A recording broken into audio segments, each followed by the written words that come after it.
the dance game I prepared, and then I didn't get any news, so I skipped that one.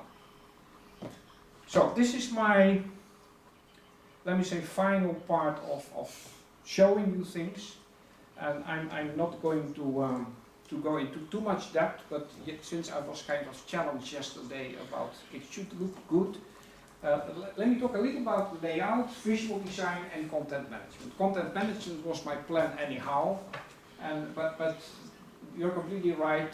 The layout and the visual design should be clear, understandable, and attractive for the type of stakeholders that you are designing for. Yeah?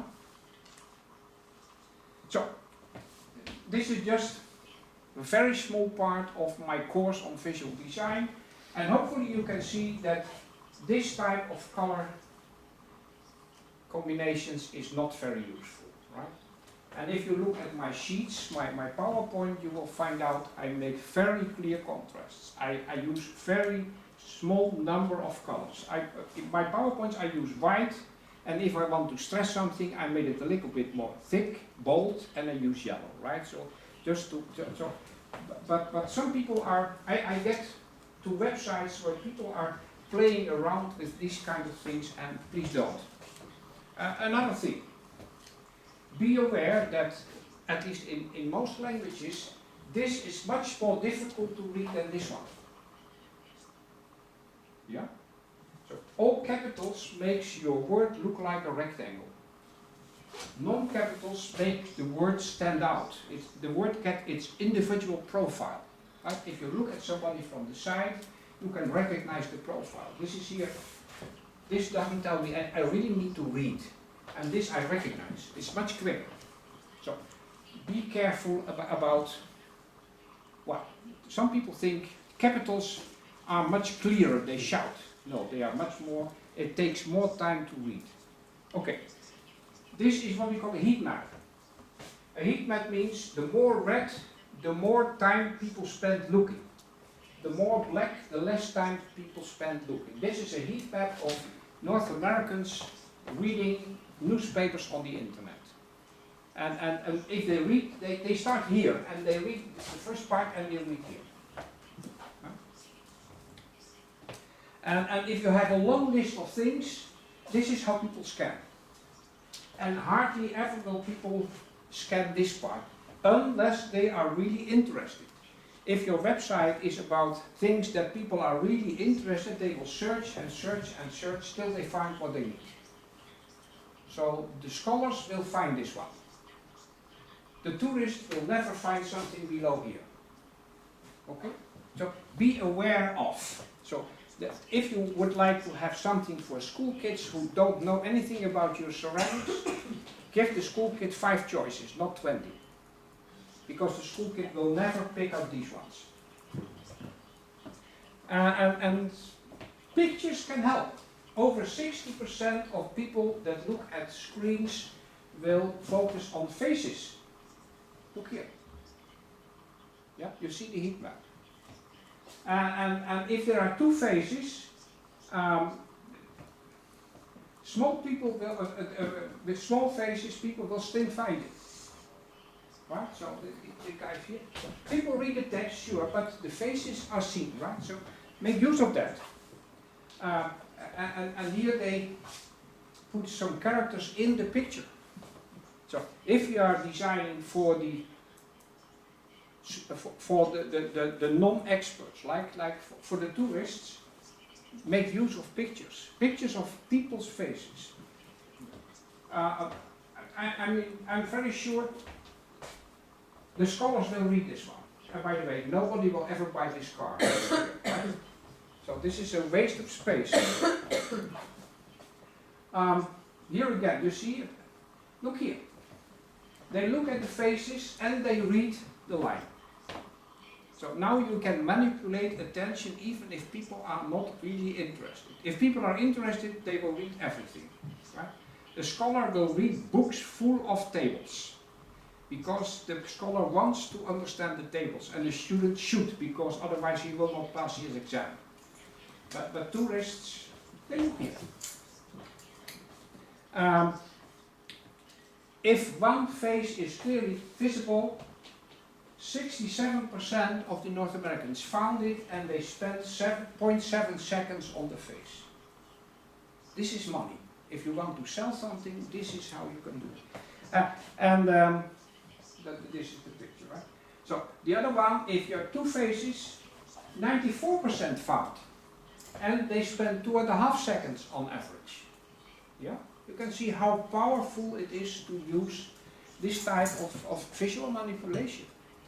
And interesting, 10% click on photos even if the photo don't show it's a button. But people just try. Right? Or they hover, but they just find out. Can I find something here? Okay. Visual design is a science. And these are two of my students, Martijn and Niek, two Dutch students. And both of them, they are finished with their study. Martijn got his PhD, he got his master's.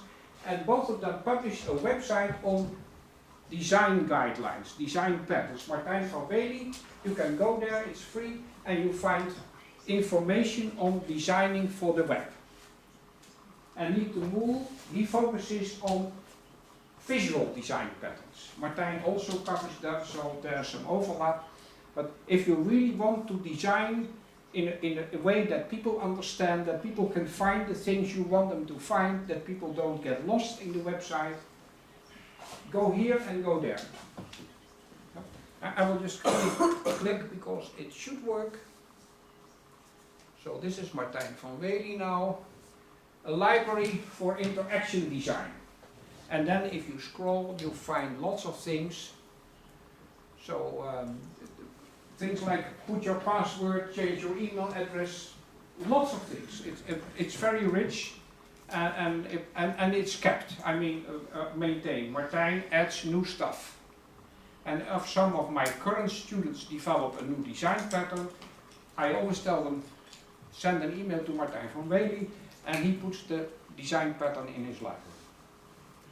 Okay, I take that one off, because it's getting too much here. Now let me go to Niek de Moel.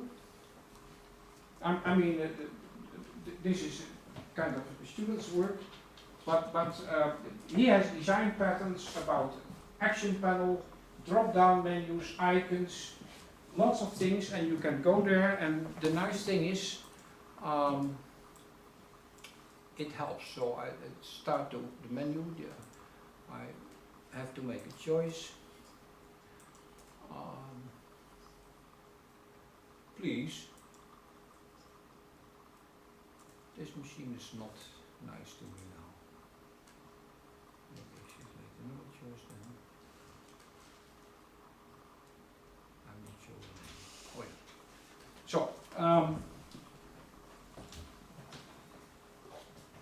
here you find lots of patterns on visual design. And here you find things that maybe you are interested in users. And you would like to know for which user should I use which type of visual design. So let me go to users, I can click on users, and now I can find out the majority of intended visitors experience internet usage, yes or no.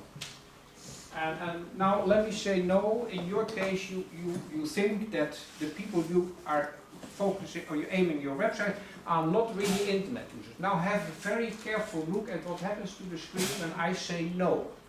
I say no, and you see 3 patterns pop up. These are patterns that could help you guide people who are not real internet users. And maybe say, oh, it's not true actually. Then you can click on this one, and it's one. Or you could say, actually yes, and look up. If you say yes, there's no extra pattern. So internet users, you don't need to help them. Now the next one.